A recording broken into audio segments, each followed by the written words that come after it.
আসসালামু আলাইকুম। নবম শ্রেণীর সুপ্রিয় শিক্ষার্থীবৃন্দ, আশা করছি তোমরা সকলে ভালো আছো। আজকে শুরু করব তোমাদের ইতিহাস ও সামাজিক বিজ্ঞান বইয়ের 179 নম্বর পৃষ্ঠা থেকে 179 আর 80 নম্বর পৃষ্ঠার ছকটি আমরা পূরণ করব। চলো শুরু করি। অনুশীলন কাজ 7। এই পাঠে শেখা অর্থনীতির কয়েকটি বিষয়ের ওপর প্রতিবেদন পড়ে নির্ণয় করি। সেই সঙ্গে বিস্তারিতভাবে লিখি প্রতিবেদন এই বিষয় কি দেওয়া আছে, একটি উত্তর দেওয়া আছে। বিষয় প্রতিবেদনের যেভাবে লেখা আছে কারণ ব্যাখ্যা, ব্যষ্টিক অর্থনীতি এবং সামষ্টিক অর্থনীতি। ক গ্রুপ 58 কোটি ডলার বেশি পোশাক পণ্য উৎপাদন করেছে। প্রতিবেদনে একটি প্রতিষ্ঠানের পণ্য উৎপাদন সম্পর্কে বলা হয়েছে। আমেরিকা ও ইউরোপের বাজার বাংলাদেশের তৈরি পোশাকের চাহিদা দিন দিন বাড়ছে, ফলে পোশাক শিল্পের মালিকরা প্রচুর পরিমাণে তৈরিকৃত পোশাক সরবরাহ করছে। এখানে সামষ্টিকভাবে বাংলাদেশের সব পোশাক শিল্প প্রতিষ্ঠানকে বোঝানো হয়েছে।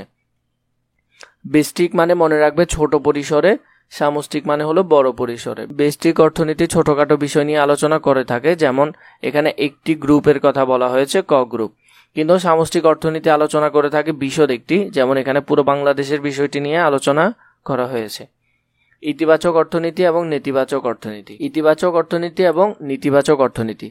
শ্রমিকের সংখ্যা কমানো, বেতন কমানো ইত্যাদি। এখানে শুধু শ্রমিকের সংখ্যা কমানো এবং বেতন কমানো নিয়ে আলোচনা করা হয়।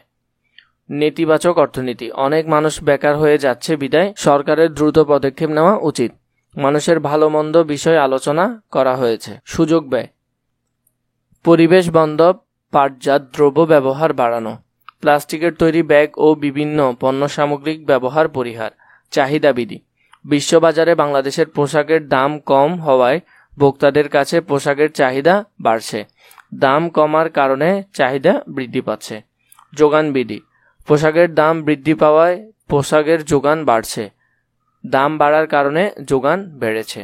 অতিরিক্ত চাহিদা অতিরিক্ত যোগান। উদ্যোক্তারা চাহিদার তুলনায় উৎপাদিত অতিরিক্ত পোশাক সংরক্ষণ করেন। করোনাকালে পোশাক শিল্পে বিশ্ববাজার অর্থনীতি কিছুটা স্থির ছিল।